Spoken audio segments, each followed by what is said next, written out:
Good evening, everybody, and welcome again to Monday evening's Reflection on the Rock. We continue this series that has evolved from talking about the role of Scripture in life, just to talking about life and faith anyway. And today I am excited to be talking with Tim Avery, who's, even by my standards, a relative newcomer to this church, Covenant Church. And I'm a pretty newcomer to this church. So welcome, Tim. And Tim has some very interesting life experiences that have kept him drawing him into faith, and sort of explains why he's here. And I don't just mean here tonight, now, this minute, but here alive. So not many people here probably know that I'm a cancer survivor. As Margaret mentioned, I'm somewhat new to the community.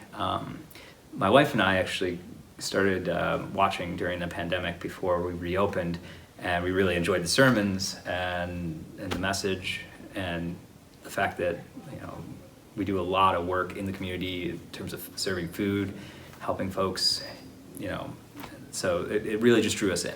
And your neighborhood, you live in the neighborhood anyway. Yeah, we walk here. Yeah. We're on Grand Avenue. Right. So, so back to what Margaret mentioned, and being a cancer survivor, I was like a stage 4, and there were chances that I would not make it through. I did get a pretty bad staph infection at a really high fever, and when you have no white blood cells, Nothing to fight it. Yeah, you have nothing to fight with, and so, and that was about 5 years ago. So, I know that from that, I'm here for a reason. And then even from a young age, when I was just an infant, I had jaundice really bad, and it was like the early 80s when the AIDS epidemic was going around, and they started to realize that there was something out there, some disease, and the blood banks they didn't know what to test for. So I was on the brink of having a full blood transfusion before the pastor from our church at the time came and prayed over me. And within minutes, I changed from like carrot orange to normal. And the doctors couldn't figure out why that happened or how that happened, but it was a active prayer. And so so basically... well, that would do it. Yeah. And you were an infant, so you had no control over this. I didn't ask the pastor to come into the room. Right. I didn't know who they were, probably. Yes, it was something beyond you that was happening. Yeah. And so it kind of brings me to what my favorite verse in the whole Bible is. It's Hebrews 1 or 11:1. Faith is being sure of what we hope for and certain of what we cannot see. And I find that is been a hallmark of my life. And just something that when there's times where you feel distant and you feel down and you feel alone, you remember that and you kind of think back to what you've been through, and the fact that you keep coming back, and you and like a lot of folks have that story where it's like, I fought through, I did this, and when I was fighting cancer, yes, I was actively fighting. Right. Yes. But there are other times, like being an infant, where I wasn't actively fighting. I was being dragged, by some force. Kicking and screaming back into life by a force that's bigger than me. So yeah. Whoa. That's crazy. That is just amazing. Yeah. Wow. So, and in all that time, were you raised in a church? I mean, there must have been a pastoral connection, obviously, of some kind. I was born Presbyterian. Okay. Yeah. Right. So. Yeah. And so then when you were going through all of this other stuff as an adult, is that the time when you were sort of getting a little shaky about the distance and all that kind of stuff, and feeling the I'm doing this kind of thing? Or did you have that sense? I don't know if your family's still around and actively praying for you when they're sick. Oh, they definitely were there. They were actually, when my oncologist broke the news, my parents were in the room, and they started just bawling their eyes out, and I was the one who was, it's going to be okay. Are you listening? The doctor's saying we're going for a curative path, not a palliative path. So shooting for a cure, not shooting to Yeah, make but you they feel were just good before you hearing die. big C cancer. Yeah, that's all they heard. So, Yeah. you know, Yeah. as loving parents would, you know. Of course. And yet that is the difference, and that is what that Hebrews thing speaks to, that text, that they were hearing the word cancer, and everything that they knew about cancer meant, my kid is going to die. Yep. Whereas you had somewhere in you that sense that there was something bigger beyond the things that you can only hope for. Mm-hmm. That assurance of something beyond the facts. Yeah.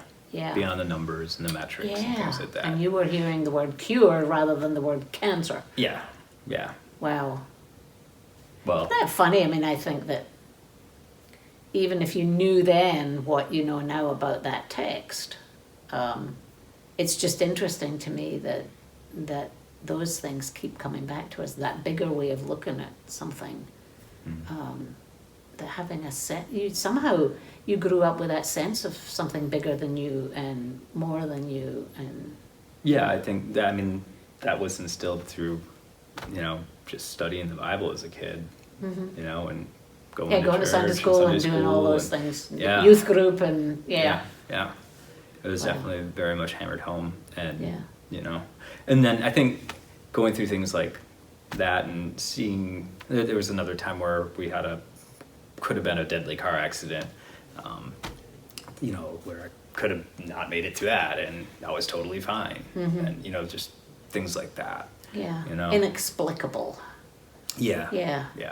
Yeah, I often think about that when Anne was talking today about that bigger spirit of truth. It's very hard to get your head around that as a mystery and inexplicability, because there's a sense. What about all those people who have the crashes, who have the cancer, who have the jaundice, that don't make it? Yeah. And so there is that beauty in trusting that somehow there's a purpose for this, not God did this so that I would do A, B, or C, but that God would bring somehow good out of this awful stuff that was happening to you. Mm-hmm. Definitely. And I know, specifically, going through chemo and all that, I had a lot of friends, both in Rochester, but all over through music. I've been involved in a lot of booking and concerts spent about 15 years doing that. And so they were able to, band together and raise money to help offset costs, which is, and then that's... Well, that's an act of faith as Yeah, well. Even if they aren't people of faith, they're doing something faithful. Yeah. Wow. I'm still another. thankful to this day. Obviously, I don't know how I would have made it without a community. Right. So, yeah. That sense of the greater good that people are willing to contribute to. That's people who do this online stuff will always be aware that I'm big about the difference between I and we, but that we as community, that we care for one another, and it's not all about what I can do. Yeah. Thank you, Tim. Thank you for sharing this. Yeah. This is wonderful. That's great. I know there's a lot about this story that I want to delve more into, so don't be surprised if I send you another email that says, can we talk about music sometime? Yeah, we can. We got a lot of stories there. Good. All right, and I hear, but I don't sit near you in church, but I do hear from those who do that you have a lovely voice. So I probably used to sing a lot better than I do now, because I used to do it more often, but yeah, I can sing. you love music. Yeah, I do. Great. Well, we'll talk about that another time. Thank you for joining us, everybody. Join us on Wednesday and Friday for evening prayer. And we'll see you another Monday. Thanks to you, and thanks again, Tim. Thank you.